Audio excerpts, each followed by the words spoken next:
एक तरफ अमेरिकी करारदाद जो है वो पेश की जाती है और आप तो एब्सोल्युटली नॉट कहने वाले थे, एब्सोल्युटली यस कहने वाले कैसे हो गए हैं? क्या अब ये पाकिस्तान के अंदरूनी मामलात में मुदाखलत नहीं है?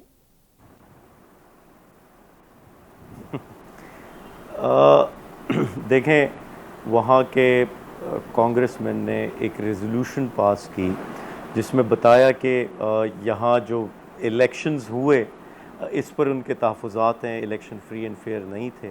और ये सिर्फ अमेरिका की पार्लियामेंटेरियंस नहीं कह रहे, दुनिया का तमाम मीडिया रिपोर्ट कर रहा है। अल जज़ीरा ने रिपोर्ट किया, रशियन जो टेलीविज़न है इन्होंने रिपोर्ट किया, और दीगर जो ऑर्गेनाइजेशंस हैं सब ने रिपोर्ट किया। तो ये कोई नई बात या कोई ढकी छुपी बात नहीं थी। ये ज़रूर है कि वहाँ से एक नई इंडोर्समेंट आई है जो कि खुशाइन है, और इस पर ये कोई ऐसी चीज़ नहीं। ट्राइब्यूनल्स में सिर्फ कराची में 60 केसेस मौजूद हैं जो धांधली के ख़िलाफ़ गए हुए हैं। मैं ख़ुद उसमें एक पेटिशनर हूँ। इसी तरीके से पूरे मुल्क में पिटिशंस गई हैं, और हम 180 सीट्स क्लेम करते हैं। हमारी 2/3 अक्सरियत होनी थी। जो चोरी किया गया, छीना गया हमसे, हमें 90 के करीब सीट्स पे ला के खड़ा कर दिया।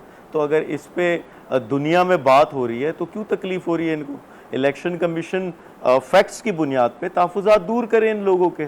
लेकिन ताहाल इलेक्शन कमीशन ख़ुद एक पार्टी बना हुआ है, और वो चाहे बल्ले का निशान छीनना था, चाहे हमारे कागज़ ना जमा होने देने थे, और कैंपेन ना करने देनी थी। जो रुकावट इलेक्शन कमीशन हमारे लिए खड़ी कर सकता था वो उन्होंने किया।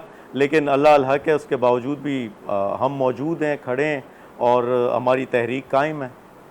अमेरिका की करारदाद आना या फिर दीगर जो पाकिस्तान के खिलाफ कोई भी प्रोपेगेंडा होता है बैरूनी, तो ये ऑलरेडी तहरीक इंसाफ की लॉबिंग है। क्या ये बात दुरुस्त है? कि बात यह है कि इसमें मैटर ये करता है कि बात कही क्या जा रही है, कंटेंट क्या है।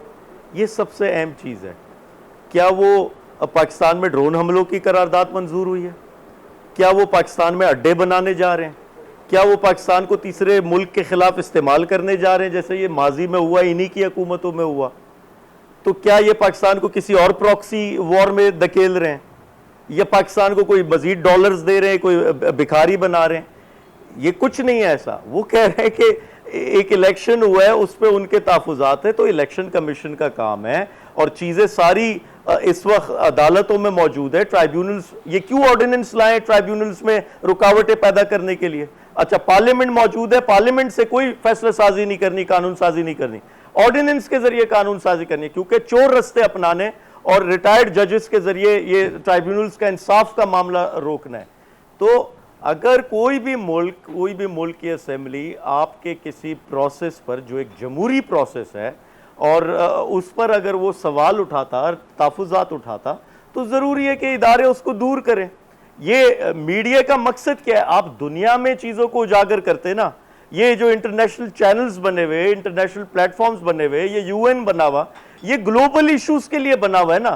तो ये अगर कोई कहीं भी जमहूरियत को ख़तरा होगा दुनिया में, और यहाँ इलेक्शन के पूरा प्रोसेस एक सवालिया निशान बन गया है, या करोड़ों लोगों की हक तलफी हो गई है, या फॉर्म 47 पे रातों रात झूठी जाली हुकूमत बिठा दी है। साहब, ये तो तहरीक इंसाफ सिर्फ कहती है, सवाल कहता है ना, दीगर जमातें तो नहीं ना मानती। अगर आपके पास सबूत हैं तो सबूत फिर आप लाकर पेश करें, ताकि पता चले कि वाकई धांधली हुई है।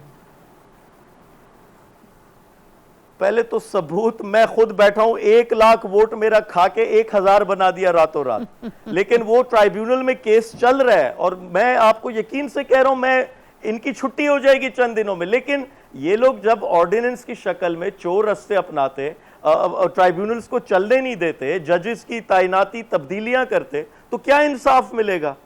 और इनको ये शर्म नहीं है कि एक वोटर कल को वोट देने ही नहीं आएगा कोई इलेक्शंस में, यकीन। फिर ये 48 अरब रुपए जो खर्च किए इलेक्शन के पूरे प्रोसेस पे, ये सब वेस्ट है।